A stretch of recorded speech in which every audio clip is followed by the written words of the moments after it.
Now available for the first time in paperback. Stop Simping. Why Men Don't Need Finance to Get Romance.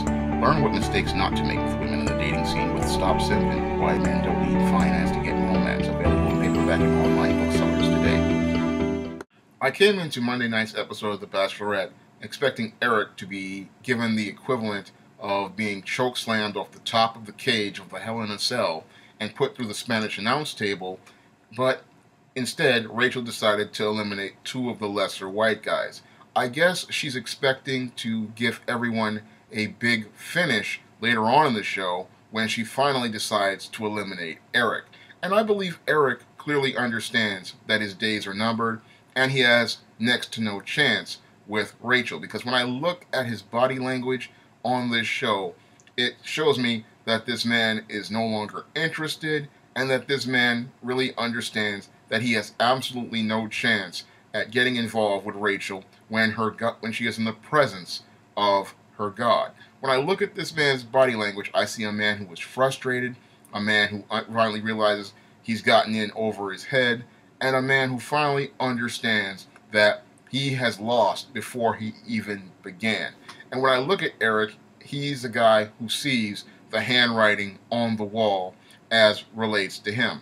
And when I look at Rachel, I see someone who is clearly toying with Eric and just saving him and saving the best for last. Because in her interactions with Eric, as she talked about him and his life experiences and meeting his parents, I see her setting up a chess move to checkmate this Negro, but most people won't see it. Because as he was sitting there talking about the things that he experienced in the inner city and talking about seeing drug addiction, seeing crime, I see Rachel getting ready to set up Eric and use his own dysfunction against him. This is something David Carroll has talked about in numerous videos about how this black female will use your own dysfunction against you.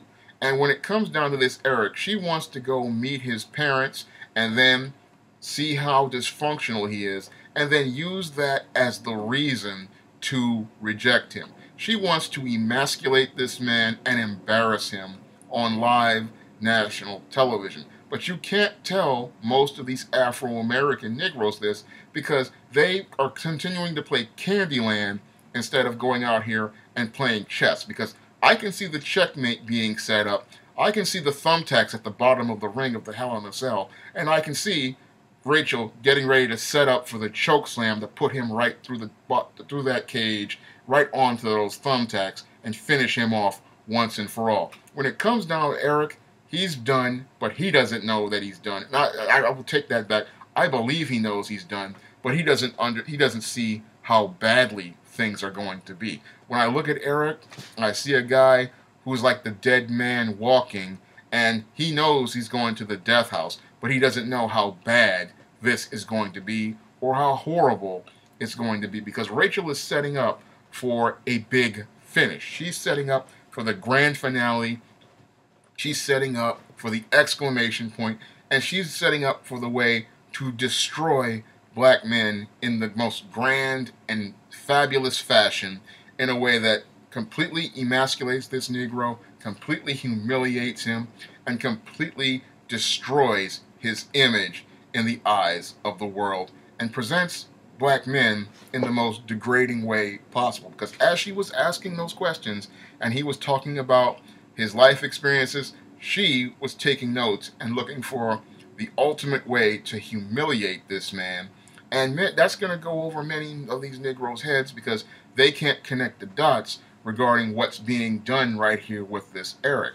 Eric pretty much knows he has no chance, but he has no idea of how far or how wide this female will go to humiliate this man and emasculate him in the process. What Rachel is planning with Eric is not going to be very pretty, and it's going to be as spectacular as watching mankind go through the top of that cage right onto those thumbtacks in Hell in a Cell, or being put through that Spanish announce table at the beginning of that match with The Undertaker. And it's going to be one of the saddest things for black men to see, because when she drops that exclamation point, she's going to express the ultimate middle finger at this Afro-American Negro and show the world how much she as a black woman deifies and worships white men, and how little regard and how little value she has for black men. We thought that her tossing 4 black men was something embarrassing.